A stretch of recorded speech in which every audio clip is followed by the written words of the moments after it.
Good afternoon to all. I welcome you all for the expert talk on asymptotic notation and algorithm complexity in data structure.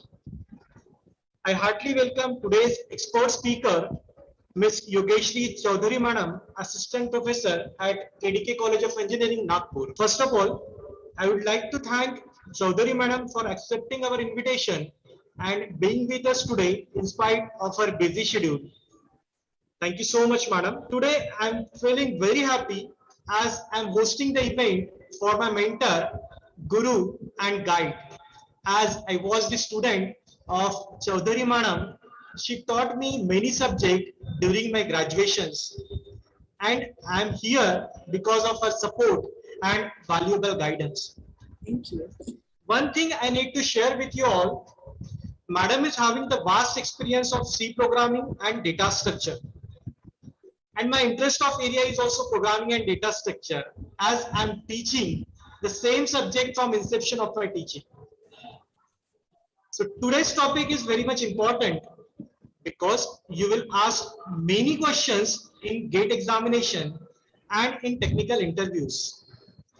So I request each and everyone to concentrate on the session, note down the important things that madam will explain you.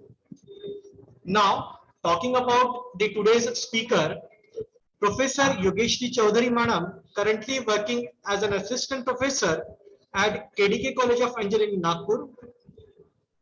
She is having more than 20 years of teaching experience. She completed her graduation in computer science and engineering and post-graduation in software system. Under her credits, she is having 2 patents, 10 copyrights, around 25 international conferences and journals. Madam is also on advisory board of Pravakti Software Solution Private Limited. She is also active member of NGO called Shiv Prabha Charitable Trust. This NGO is working for the students who were below the poverty level. Madam, your biography is really inspiring us. With this, I request Chaudhary Madam to start her session. Madam, please over to you. Yeah, thank you, Jagdish. Good afternoon, all of you. Today's topic is asymptotic notation. Asymptotic notation is the toughest topic of, I think, in a computer science world. And people are very much afraid to what is the complexity, time complexity, space complexity. These students are FOSEM, sir? Yes, yes. They are from second year and today they are having very first day. Okay. So, I'll start from the basic, ekdam ABCD wala. Right? Sure, bilkul, right. Everybody has done C programming, right? And you have work on C program. Everybody has written the program of swapping 2 numbers, right? So when we write the swapping of 2 numbers, so at that time, what I have written? I have written one code. That is, there are 2 variables, A and B, and I want to swap these 2 numbers. So what I do? I have taken one temporary variable and I exchange it with the help of temporary variable, right? Temp is equals to A is equals to B, A is equals to B, and B is equals to temp, like that. After that, your teacher told you, now write down the program without using third variable, right? So at that time, what you do? You do something like A plus B, A minus B in that way. So what we have done actually, when we have do the program in a 2 time, what we have achieved actually. So if I am using this program with using third variable, I am using 3 variable. And if it is an integer type, and if it is consumed 2 bytes, so it is consuming 6 bytes, right? Getting me? When I am using this third variable, I am using 6 bytes. But when I am using like int A comma B only, and at that time, if I am saying key, A is equals to B, A is equals to A plus B, or whatever, B is equals to A minus B, like this. So I am using the variables which are only the inputs, which is the minimum requirement of any code. And whenever I am talking about the complexity, it is a time complexity and space complexity. The space complexity is what? Whatever input we are giving, whatever data we are storing, the space required for that data, for that information is the space complexity, right? And whatever time required to run particular code, particular program is called as the time complexity. So what is my motto? My motto is to reduce the space, to reduce the time to run the code, right? So why I required this? You guys having different kind of mobiles, right? But still the market is launching a new version of mobile. Why so? Can anybody tell me why they are launching every day new mobile? Because whatever a system, whatever we can say the architecture they have, they are improving it day by day, and they launch the new mobiles. So they are improving their system. So how they are improving? They are giving you the opportunity to use more space. They are giving you the fastest speed to run that, to use that mobile. So what we are doing, we are enhancing. So this is comes under your space complexity and time complexity. Now what we exactly do in a time complexity? So you can see this code. When I write integer a comma b comma sum, this line will execute only one time in a system. When I say sum is equals to a plus b, at that time this line will execute once. And when I say printf to print that sum, it will execute only once. So whatever code I am writing for sum two numbers, the whole code will run only once, right? So whatever time required to run this code is only one. What it then? Once again, the next code. Again, this initialization will run for one time, but this for loop will execute in time because I am giving condition to run this loop for n time. So this line will run n time. Then we have the next statement. This printf belongs to this for loop. That's what it will execute n time, right? So the maximum running time for this code is n. I hope so you are getting whatever I am saying. There. Next code.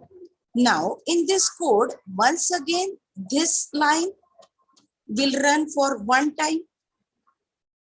For loop is running for n time. This brace will run for n time. Now this code, this loop is going for m time, but this line belongs to outer loop of this loop. So that's what this line will run for n into m times, right? And this printf will also run n into m times. I hope so you are getting me, right? So if I'll replace this m with the n, this line will run for n square time. And if this will run for n square time, this line also run for n square time. So maximum run time of this code is n square. I hope so you are getting me, right? So this code will run for n square. The same way, if we have 3 nested loop, it will work for n cube. If it has 4 loops, nested loops.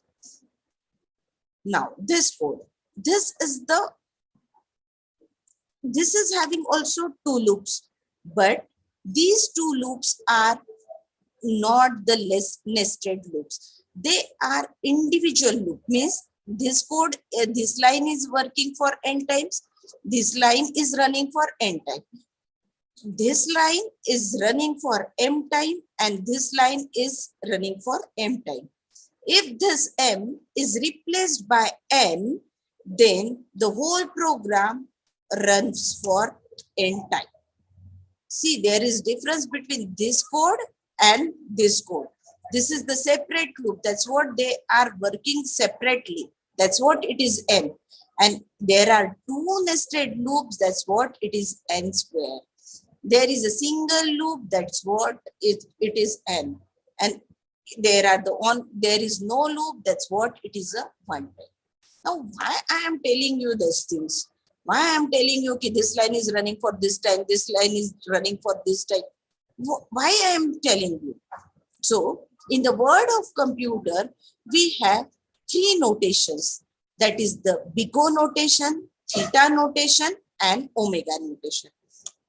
Now, what this notation does? This is called as a big O notation. Then theta notation, and then omega notation. Now, what this notation tells us? So, big O notation is for lower bound.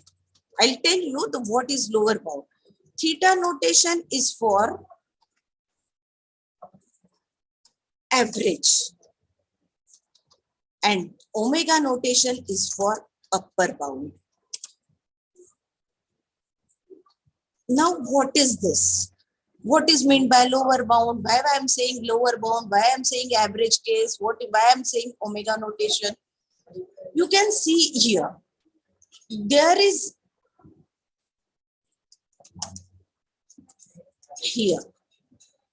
a n, and this n comes under average case. Now, what is meant by this? Why I am saying this is the average case, this is the lower bound, and this is the upper bound. Whatever code we are running, it comes under these 3 categories. Either it is in a lower bound, or it is in an average case, or it is in a upper bound. Now, how this is we are calculating the lower bound, upper bound, and average case. If I'll say this is the equation f of n, this is the equation, and equation is 2n plus 3.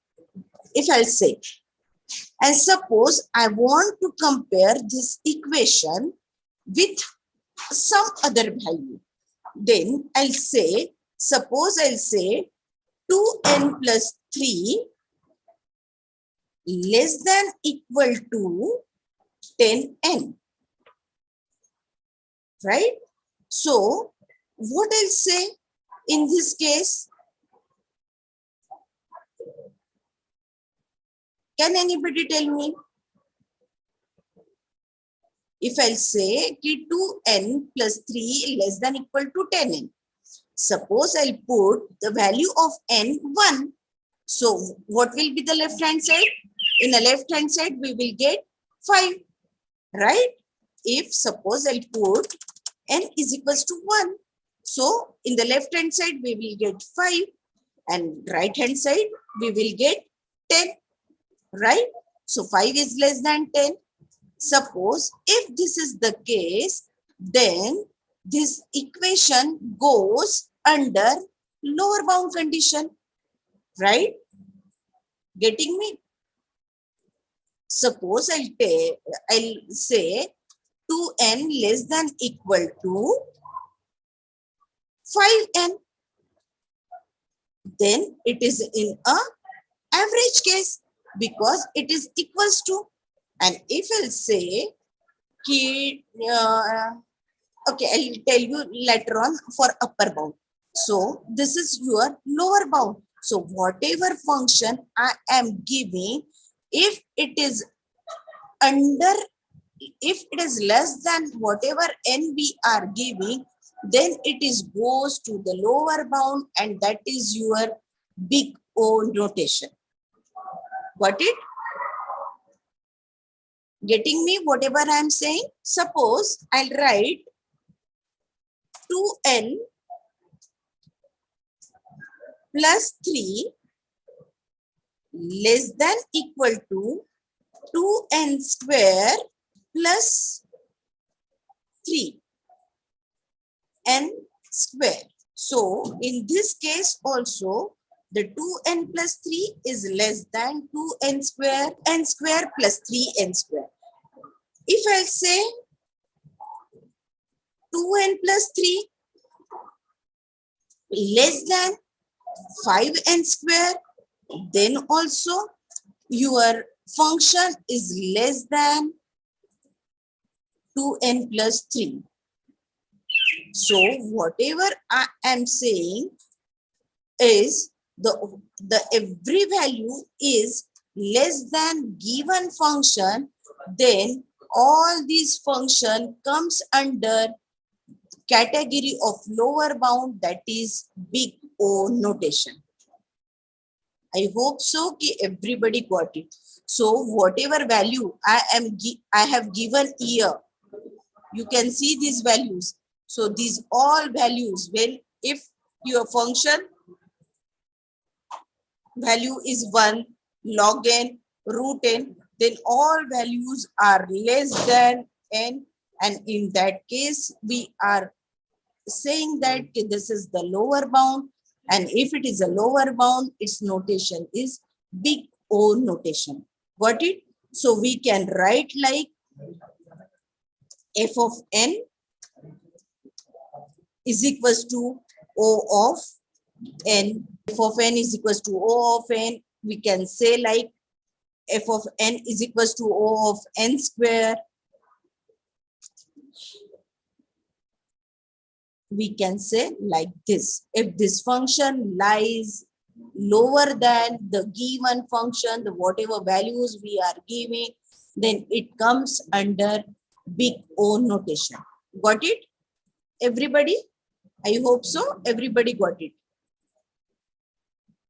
Fine. Now, what is theta notation? Suppose I have function f of n is equals to 2n plus 3.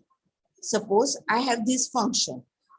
So if this value lies between lower bound and upper bound, I'll tell you first of all the upper bound, right? Omega notation. What we have seen now?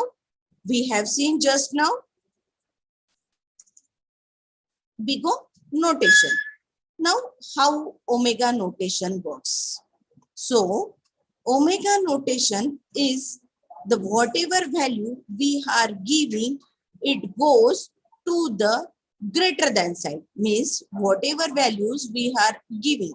Suppose this is the function and the value which are giving, suppose I'll give 2n plus 3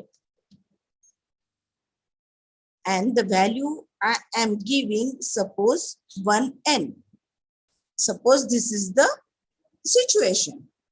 So if I'll put the value of n is 1, then 2n plus 1, 3 is all greater. Suppose I'll give another value 5n square, still it will be greater.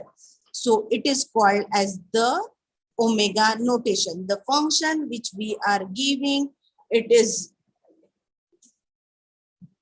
above the limit, the value which we have given, it is comes under upper bound, that is in a omega notation.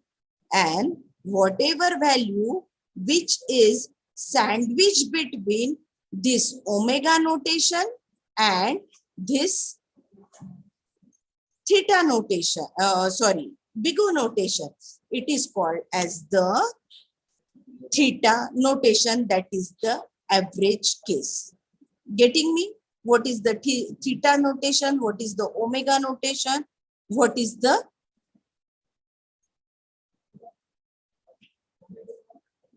Can anybody tell me what is omega notation? What is theta notation? What is big O notation?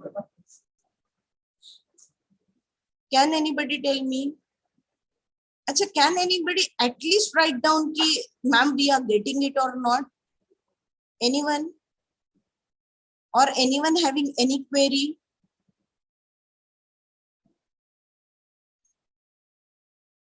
No one having any query?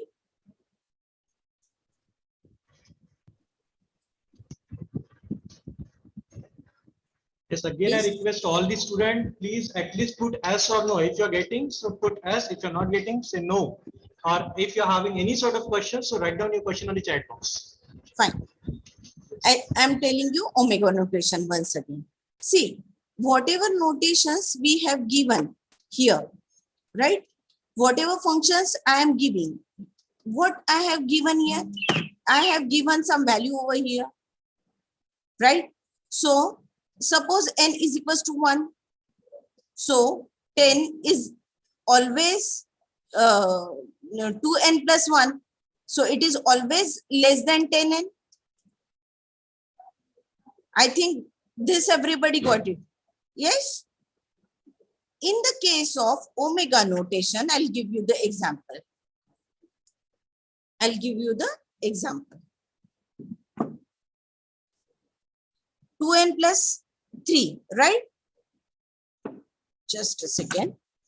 2n plus 3 greater than 1n. Whether it is true or not? Yes, it is true.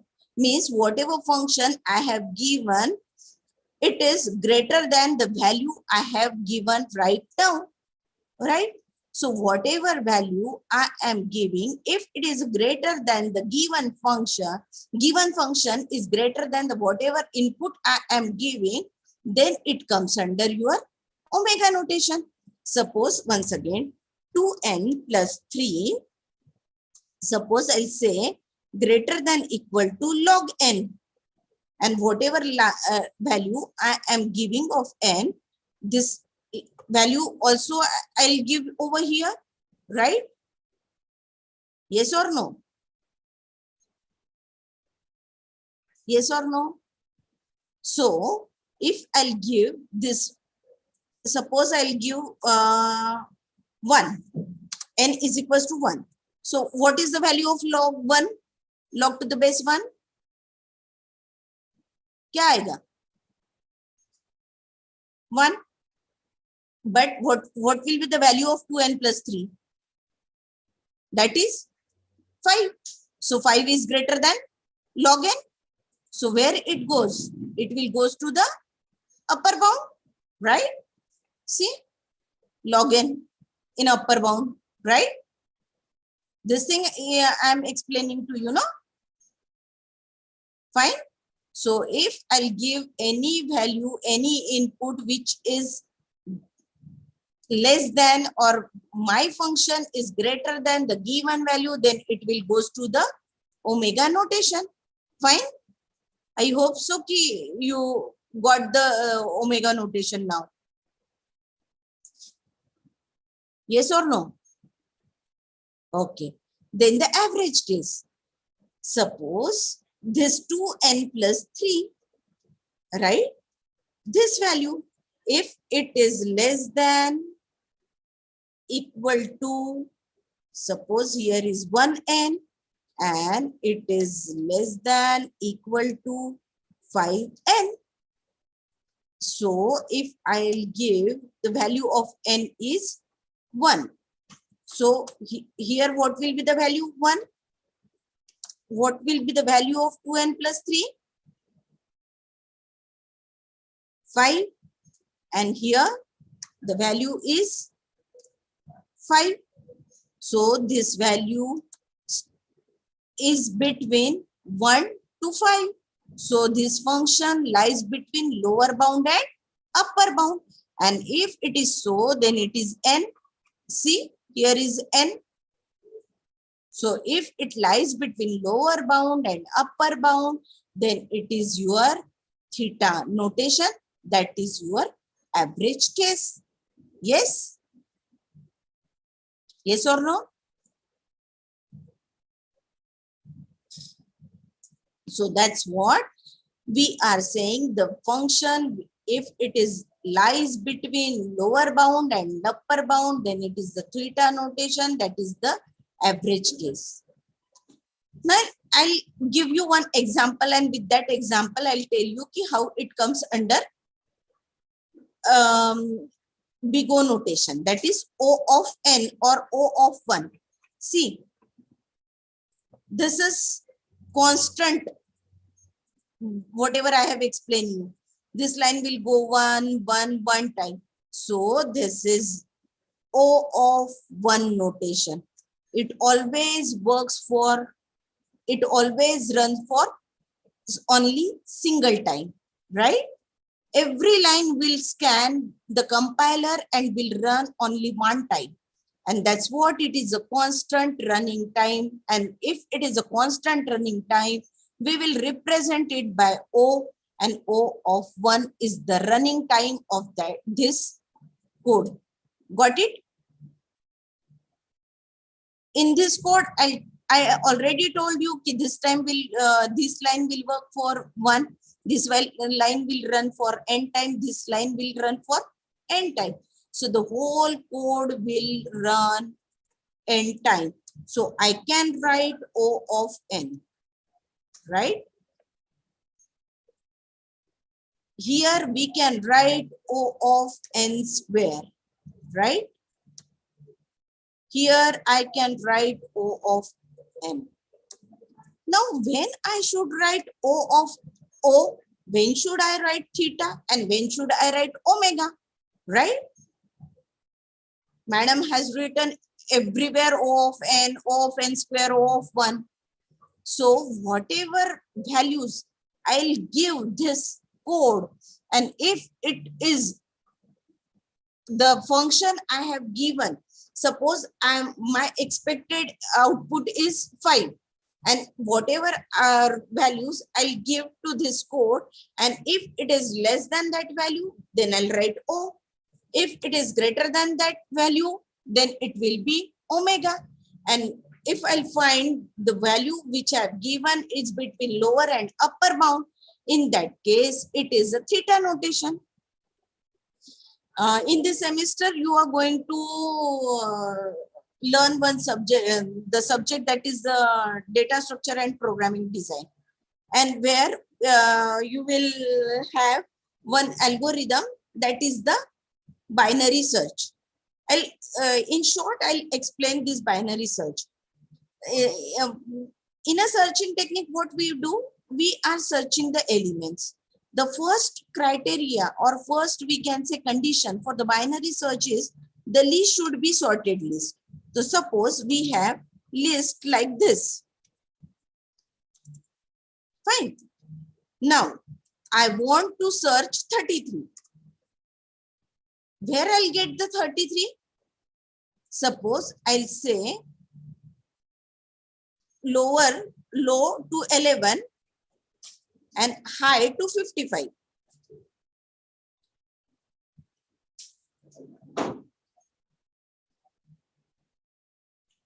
Suppose I'll say low to the first element and high to the last element. And suppose I'll find mid of that. Low is equals to what we have? Low is equals to 1, first position of 11. And high is what? High is equals to 5, because it is the n value. So if I'll find medium of this, mid of this, it is the low divided by high, low plus high divided by 2. So what is your lower value? 1. High value is 5. So what is the mid? What is the mid? What is the mid? 3. Fine. Now I'll search. Suppose I'll say ki 33 is my searching element. So I'll find ki x is equals to mid. Condition is true or false? Condition is true or false? 33 is equals to third position है क्या? Is it true or false? Yes, condition is true. So search is successful, right? Isn't it? You got the searching element, isn't it? But if you don't found this element, suppose my searching element is now 11. So in this case, the condition will true or false? False, because 11 is not equal to mid. Then where I am going to search it? Then I am going to search in a lower bound, isn't it? Where you will get the 11 left hand portion. And if I want to search 55, then where I am going to search it? I am going to search it in the upper bound, right? So now I think you come to know ki where I'll get theta, where I'll get O, where I'll get the omega, isn't it? Got it ki where I get the exact value, where I'll get the lower bound, where I'll get the upper bound. So when we search 33, we got the 33 at a first iteration. Means जैसे ही first iteration हुआ, first loop हुआ, I'll find mid is equals to low plus high divided by 2 and I got the searching element. This is called as the best case, right? Because whatever searching I am doing, I'll go for one iteration and I got the what value, the result. That's what it is called as the best case. Suppose I'm going to find out 22, 44, 55, 11. This will be the your average case. Why? Because I'll get it second iteration, third iteration. And suppose I'll say ki x is equals to 1. 1 is there. 1 is in the list. You will get 1. Yes or no? No, I'm not going to, I won't find 1 in this list. So in this case, it will be the worst case, because we have to do all the iteration and still if we don't found the element, then it is the worst case, right? Best case is what? At a first iteration, I got the element. Average case is what? Suppose there are n elements we are finding, we are getting element in a second, third, suppose n is equals to 5. So suppose I'll get the second, third iteration element, then it is the average case. And suppose n is equals to 5 and we will not get the result till we have n plus 1, then it will be the worst case. The best example of best case and worst case you can understand. See, 1, 2, 3, 4, 5. Suppose I'll ask you to sort these elements. How many iterations you require to sort these elements? How many times your loop will go? Only one time. Because at a first instance, we will see that this is the sorted element.